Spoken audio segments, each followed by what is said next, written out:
pour cette nouvelle édition de notre journal de 15h au sommaire de l'actualité. À la une dans l'actualité nationale, dans des matériels et produits hygiéniques.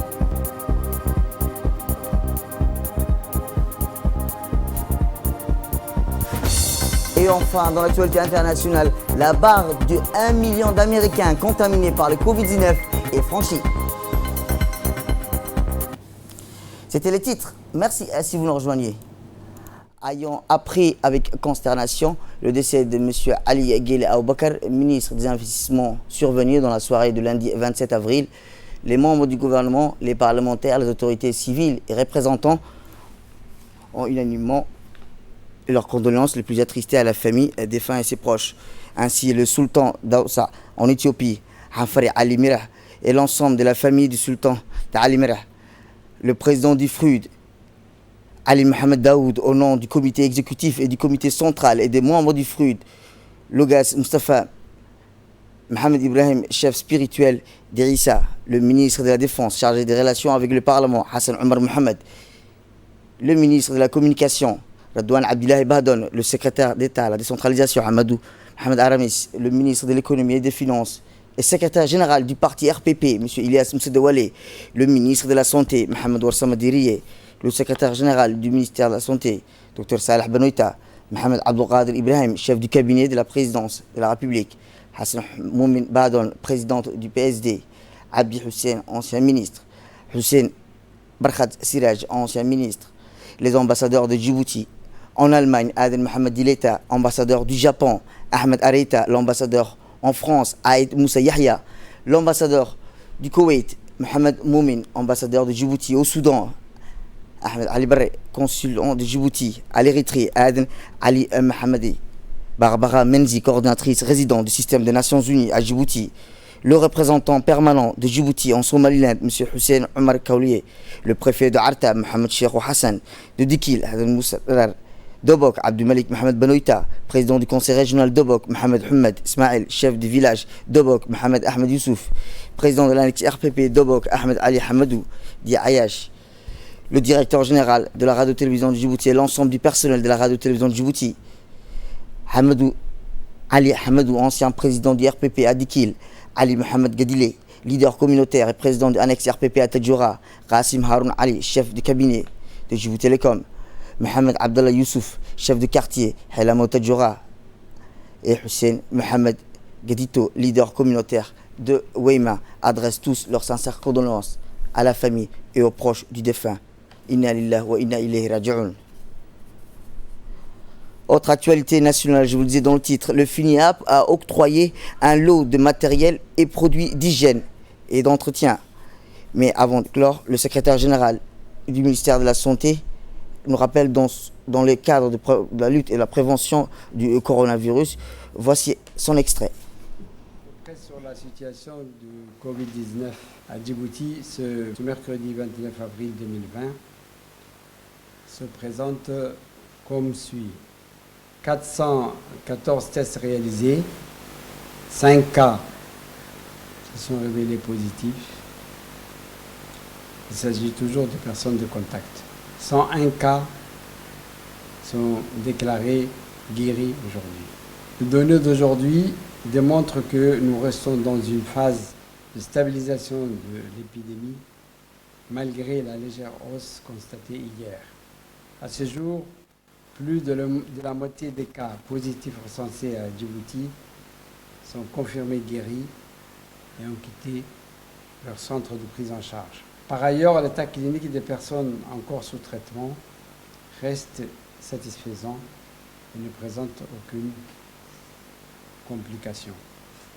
Aussi, pour continuer à endiguer cette épidémie et conformément à la stratégie nationale de lutte contre le Covid-19, nous réitérons l'application et le strict respect des mesures de prévention que nous le rappelons chaque fois, comme se laver les mains régulièrement au savon, tousser et éternuer dans le pli du coude ou dans un mouchoir qu'il faut jeter, respecter une distanciation sociale d'au moins 1 mètre, désinfecter les surfaces de contact réguliers et limiter les déplacements au strict minimum. Le bilan depuis le début de l'épidémie compte 12 985 tests réalisés. 1077 cas se sont révélés positifs. 599 personnes sont confirmées guéries. Nous déplorons toujours 2 décès. Merci beaucoup. Restez chez vous. Pardon, c'était le point de presse quotidien du secrétaire général du ministère de la Santé concernant sur l'évolution du Covid-19 dans notre pays. Autre actualité nationale, le FUNUAP a octroyé un lot de matériel et de produits d'hygiène et d'entretien afin de renforcer la protection individuelle et collective des personnels soignants, des sages-femmes et des usagers dans le cadre de la lutte contre la pandémie du Covid-19. En effet, c'est donc composé entre autres des gels hydroalcooliques, des gants ou encore des produits désinfectants et destinés aux maternités, polycliniques et aux CMH des régions. Ainsi, la cérémonie de réception s'est déroulée du conseiller technique Abdourader Mohamed Garad et la directrice de la santé mère et enfant, Mme Fatma Ali Abdallah. Les dons ont été remis par la représentante adjointe, Mme Yasmine Ahmed.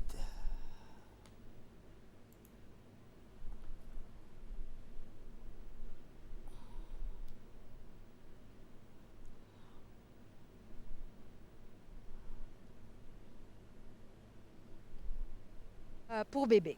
L'UNFPA continuera à appuyer le ministère de la Santé dans la formation du personnel de santé à travers la direction de la santé de mères et enfants pour renforcer les capacités de sages-femmes à mieux répondre aux besoins de la population, en particulier les femmes enceintes.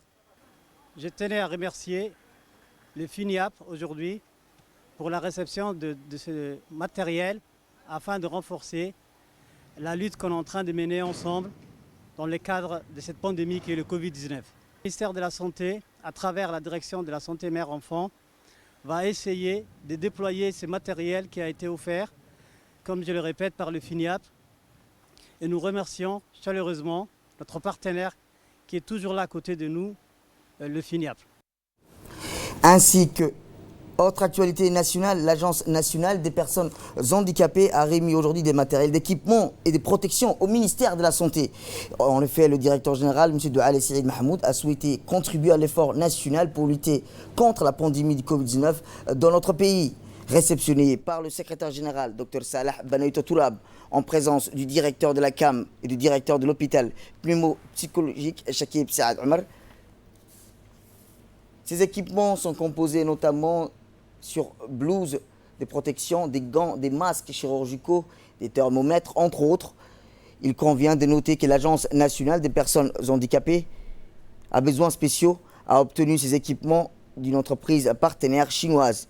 Le directeur général, qui n'a pas manqué de remercier le ministère du Budget de son précieux appui de transport, ainsi qu'à souligner que la NPH est reconnaissante à l'ensemble du personnel soignant de la mobilisation dont ils font preuve chaque jour et tient à lui apporter de son soutien.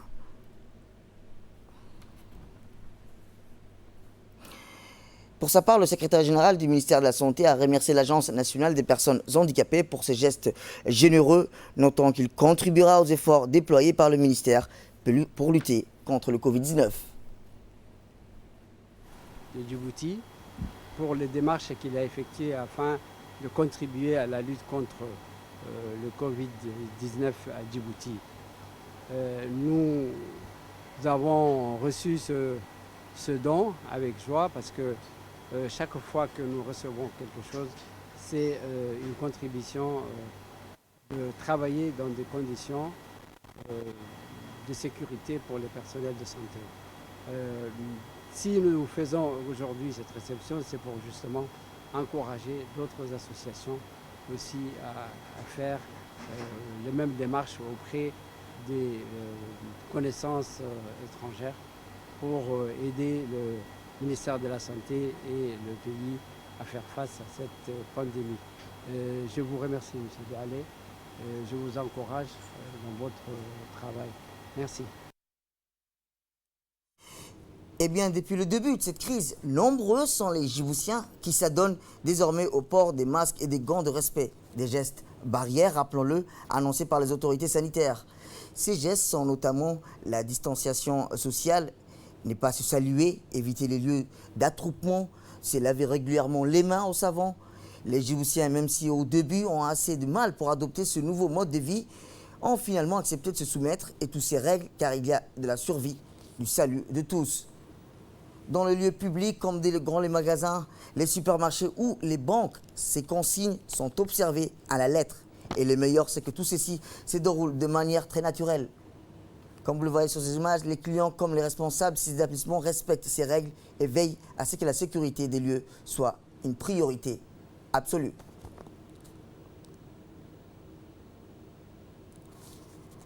Et enfin, dans l'actualité internationale, un incendie a ravagé mardi l'un des principaux camps informels déplacés de Bamako, où plus de 1000 personnes ayant fui des violences dans le centre du Mali ont trouvé refuge.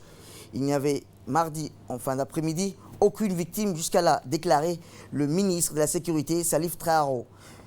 Les dégâts matériels sont en revanche très importants. Le camp dit à Faladi, composé de huttes de fortune installées sur un décharge du sud de la capitale malienne, a été réduit en cendres.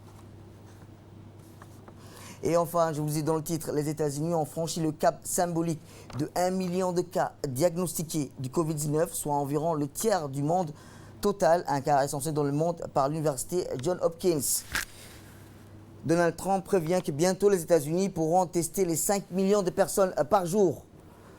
Et plutôt qu'il avait expliqué qu'il avait signé un décret ordonnant aux producteurs de viande et de maintenir leur activité de crainte des pénuries en ce temps de Covid-19. De nombreux abattoirs ont fermé leurs postes en raison de la pandémie. Le gouvernement fédéral se serait engagé à leur fournir notamment des masques en échange. C'est tout pour cette édition. Merci à vous de nous avoir suivis. Restez avec nous pour la suite de nos programmes télévisés.